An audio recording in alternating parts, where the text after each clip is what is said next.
नमस्कार मैत्रिणींनो, आज आपण बऱ्याच दिवसांनी भेटतोय ना. जवळजवळ 8 दिवस होऊन गेले.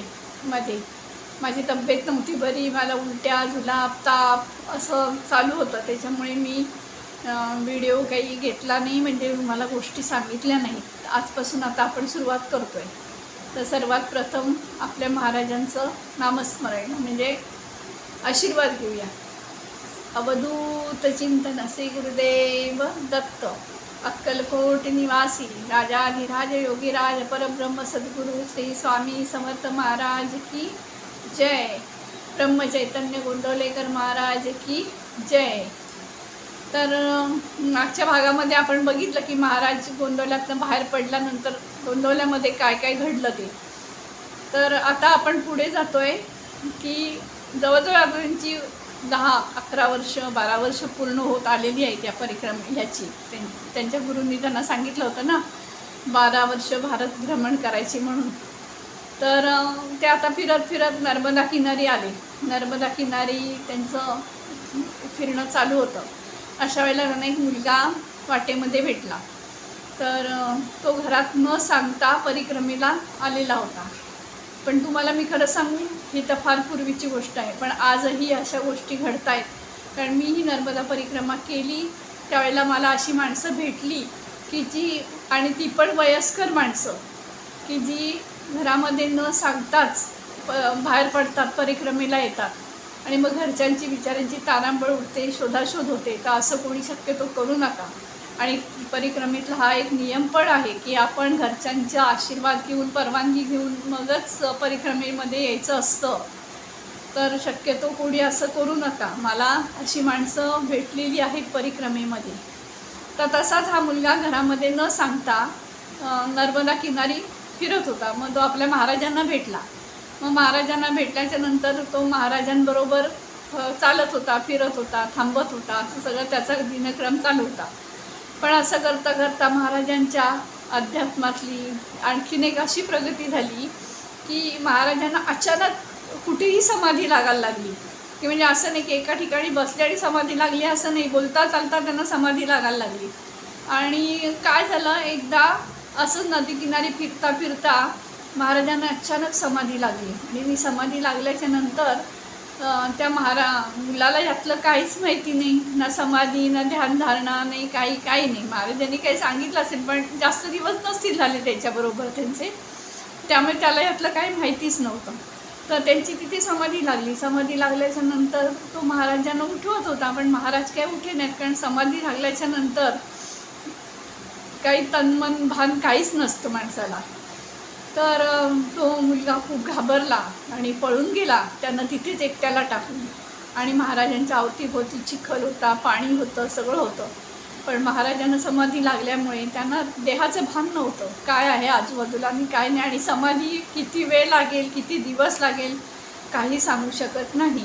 बिचारे महाराज आपले एकटेच तिथे होते. पण तेवढ्यात तिथनं एक माणूस असा फिरत फिरत चालला होता त्या रस्त्याने. रोजचाच त्याचा रस्ता होता तो. तर त्यांना महाराज दिसले समाधी लागलेले. त्या माणसाला थोडंसं यातलं ज्ञान होतं, माहिती होतं त्याला. म्हणून त्यांनी महाराजांना उचललं आणि तिथे मारुतीचं मंदिर होतं बाजूला. तिथे त्यांना स्वच्छ धुवून, आंघोळ घालून त्यांना तिथे नेऊन ठेवलं. आणि तो माणूस निघून गेला. मग त्यानंतर एक थोड्या वेळानंतर तिथे अजून एक माणूस आला, जमीनदार होता तो आला. त्यांनी बघितलं की असा माणूस बसलाय समाधी लावून. तो ओळखून गेला की हा कोणीतरी मोठा सिद्ध पुरुष, आपला सिद्ध पुरुष दिसतोय. महाराजांची समाधी उतरेस तोपर्यंत तो तिथेच बसून राहिला. आणि मग तिथे बसल्याच्या नंतर जेव्हा महाराजांची समाधी उतरली त्यावेळेला त्यांनी महाराजांची चौकशी केली, सगळं केलं. मग महाराजांना सांगितलं, महाराज माझी मोठी बाग आहे इंदोरमध्ये, तर तुम्ही तिथे चला. तुम्हाला काही ध्यानधारणा करायचे, जप करायचे, काय करायचे, लोकजागृती करायचे, तिथे तुम्ही करू शकता. महाराज म्हणाले ठीक आहे. आणि मग तो जमीनदारांबरोबर महाराज तिकडे गेले, त्यांच्या घरी गेले. घरी गेल्याच्या नंतर त्या जमीनदाराची जी आई होती ती नास्तिक प्रवृत्तीची होती. आणि तिला अशी काही देवाधर्माचं हे नव्हती, विश्वास नव्हता असा तिचा. तर तिने वेगवेगळ्या पद्धतीने महाराजांची खूप परीक्षा घेतली आणि वाईट पद्धतीने परीक्षा घेतली तिने.